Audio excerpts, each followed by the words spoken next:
Bonjour à toutes et à tous, bienvenue pour une nouvelle émission Trait Portrait. Comme à chaque nouvelle émission, nous avons le plaisir de recevoir un invité, membre d'une association, acteur associatif.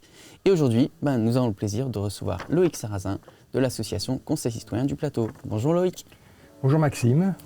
Alors Loïc, Conseil citoyen, rapidement en quelques mots, c'est quoi un Conseil citoyen ?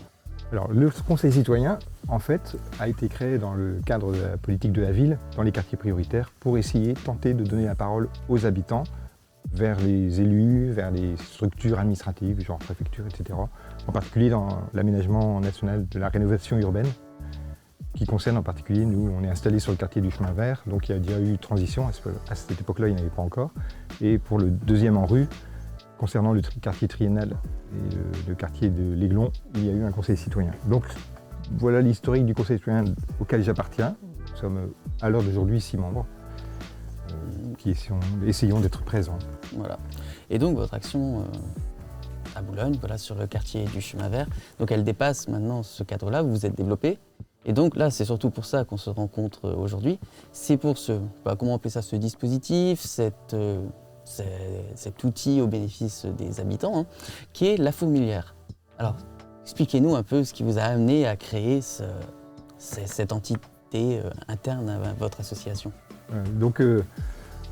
On pourrait appeler cet ensemble, ce dispositif, en fait, on pourrait l'appeler un collectif plutôt. C'est un collectif de personnes qui sont issues du Conseil citoyen. C'est pour ça qu'aujourd'hui, c'est l'association Conseil citoyen qui porte le dispositif. On verra le futur, mais en tout cas, du coup, cela a fait émerger un collectif suite à l'attente des habitants. Et quand nous faisions nos permanences, des personnes ont commencé à amener du linge en disant on ne sait pas trop quoi en faire, etc. Et on s'est dit tiens, pourquoi on ne monterait pas une petite friperie, et puis tout doucement, gentiment, mignonnement. Et donc on a monté à plusieurs le projet. Et on s'est dit assez vite, mais il faut qu'on se structure. Et à ce moment-là, nous avons entendu parler du dispositif que l'on appelle Capacité. K-P-A, plus loin, cité, parce qu'on est en cité. Et qui a un dispositif qui permet à des personnes qui n'ont pas nécessairement des compétences particulières, mais qui ont des savoir-faire importantes, d'avoir un appui administratif, voire jusqu'à des petites fiches de paie par rapport à leur activité. Non pas être salarié, mais devenir tout doucement, aller vers une forme d'entrepreneuriat. L'idée. Et donc la fourmilière, elle est, en fait, pourquoi on a appelé déjà cela fourmilière ? Oui. C'est parce que c'est plein de gens qui bougent dans tous les sens. Comme quand on regarde une fourmilière, on voit plein de fourmis qui vont dans tous les sens. Il y en a qui portent des brins d'herbe et d'autres qui portent des branchages, et puis une qui rentre, l'autre qui sort. Et voilà, il se passe plein de trucs. On comprend très très bien ce qui se passe, mais un peu c'est ce qu'il y a à la fourmilière, c'est qu'il y a plusieurs personnes comme ça qui font des activités. Et l'idée, c'est de partir de la compétence des personnes.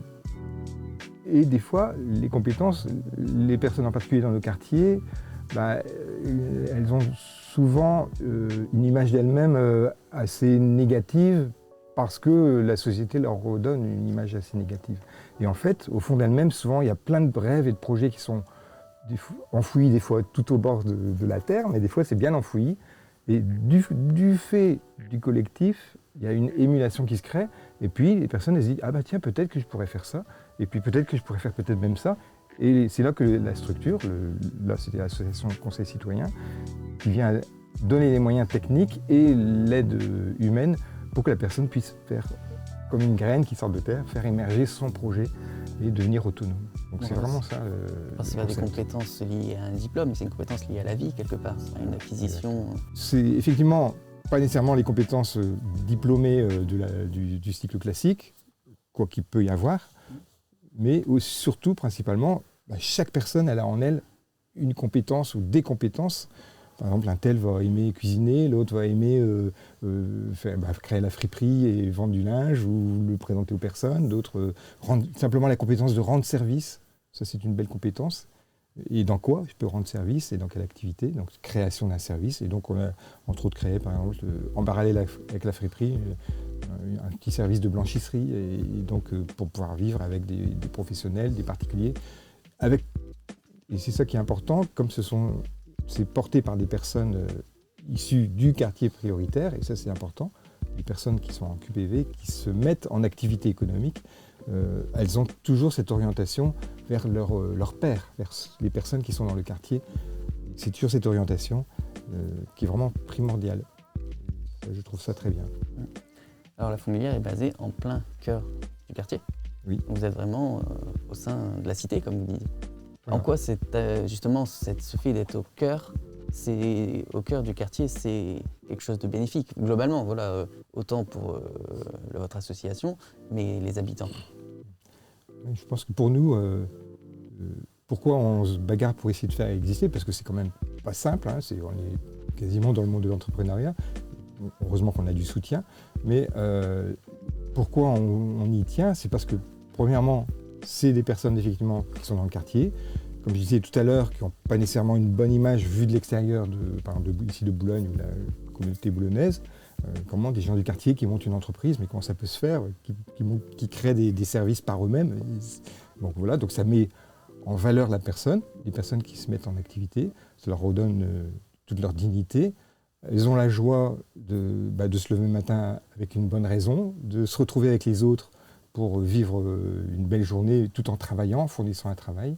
Donc ça donne une belle image de soi. Et après, plus largement, auprès de sa famille, auprès du voisinage et du quartier. Donc ça, c'est le premier avantage. Deuxième avantage, c'est des services de proximité locale qui sont proposés aux habitants et après plus loin aux Boulonnais.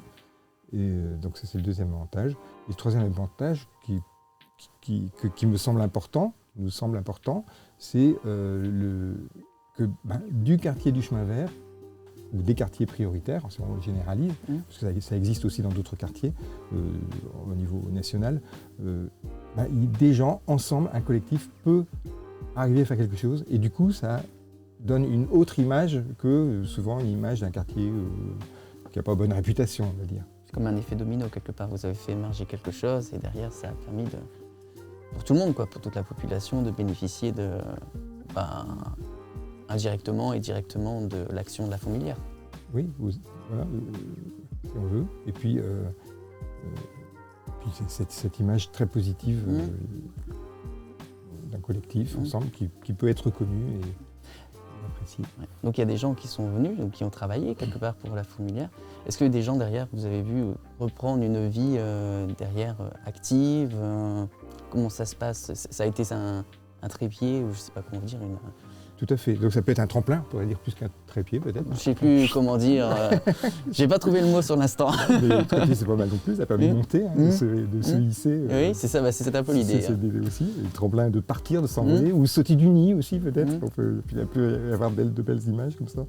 Et je pense que oui, il y a des personnes qui sont venues, il y en a qui ont expérimenté puis après sont partis parce que c'était pas leur truc. Bon, test. C'est une avance, aussi. C'est une expérimentation. Il y en a qui sont venus et après ils se sont mis au travail, etc. Puis ils se sont dit, tiens, peut-être que, d'abord parce qu'il y avait un besoin financier plus important, parce que le principe qu'on a, nous, c'est pas de salariat, donc on ne gagne pas des milliers et des cents, c'est un petit plus. Et donc les personnes se sont mis en route et sont parties dans le monde du travail, donc dans le travail, je veux dire, de type classique, embauché par une entreprise. Voilà. Si on peut classifier ce que c'est que le travail, parce que ça c'est encore une autre chose. Oui. Voilà. Et après d'autres qui s'installent, parce qu'au départ c'est un peu technique, mais les personnes ont un statut juridique qu'on appelle le contrat CAP, le contrat d'appui professionnel à l'entrepreneuriat. Et ce contrat il peut durer que 2 ans. Et donc au bout de 2 ans, il faut faire un choix. Soit je m'en vais, soit j'arrête tout, ou soit je me lance dans un autre contrat. Et à ce moment-là, les personnes rejoignent une CAE, coopérative d'activité économique, et deviennent associés à cette CAE. Alors, il y en a plusieurs sortes, il y a Tilt, il y a Torreana, nous on est avec Opteos, on peut créer soi-même sa CAE, mais enfin c'est un peu compliqué, il faudra être un gros collectif. Et à ce moment-là, la personne devient associée, et puis elle peut donc devenir un peu équivalente à un auto-entrepreneur. Donc là, le tremplin, la personne, ça y est, elle a créé son boulot, son job. C'est la belle réussite. Ouais, mais je veux dire, tout est réussite. C'est pas mal quand même. Donc c'est l'objectif. Nous avons déjà 2 personnes ici dans notre structure qui sont en CESA et qui restent dans le... Elles pourraient très bien partir ailleurs du collectif, mais elles restent dans le collectif parce qu'il y a cette émulation et puis on pourrait pourrait dire, on pourrait employer l'expression, ces personnes-là deviennent pères aidants, P-A-I-R, aidants. C'est-à-dire, j'ai vécu ce passage du tremplin pour décoller et toi tu démarres, je peux t'accompagner dans ce tremplin. Et c'est très riche parce que c'est des personnes qui sont un peu, enfin des quartiers qui ont les mêmes, pas les mêmes, mais plus ou moins la connaissance des expériences. Il y a une forme de confiance quelque part naturelle. Naturelle. Mmh. Bon. Qui est bien accueillie. Mieux peut-être que par exemple quelqu'un qui vient par au-dessus et qui vient dire il faut faire ci, il faut faire ça. Là, c'est des personnes qui ont l'expérience. Donc elles sont crédibles à leurs yeux. Oui, puis elles ont peut-être vécu ensemble des histoires dans la vie. Ça peut être aussi ça. Voilà. Alors, on pourrait en parler très longtemps. Si les gens souhaitent venir vous découvrir, comment on vous contacte, comment on vous retrouve?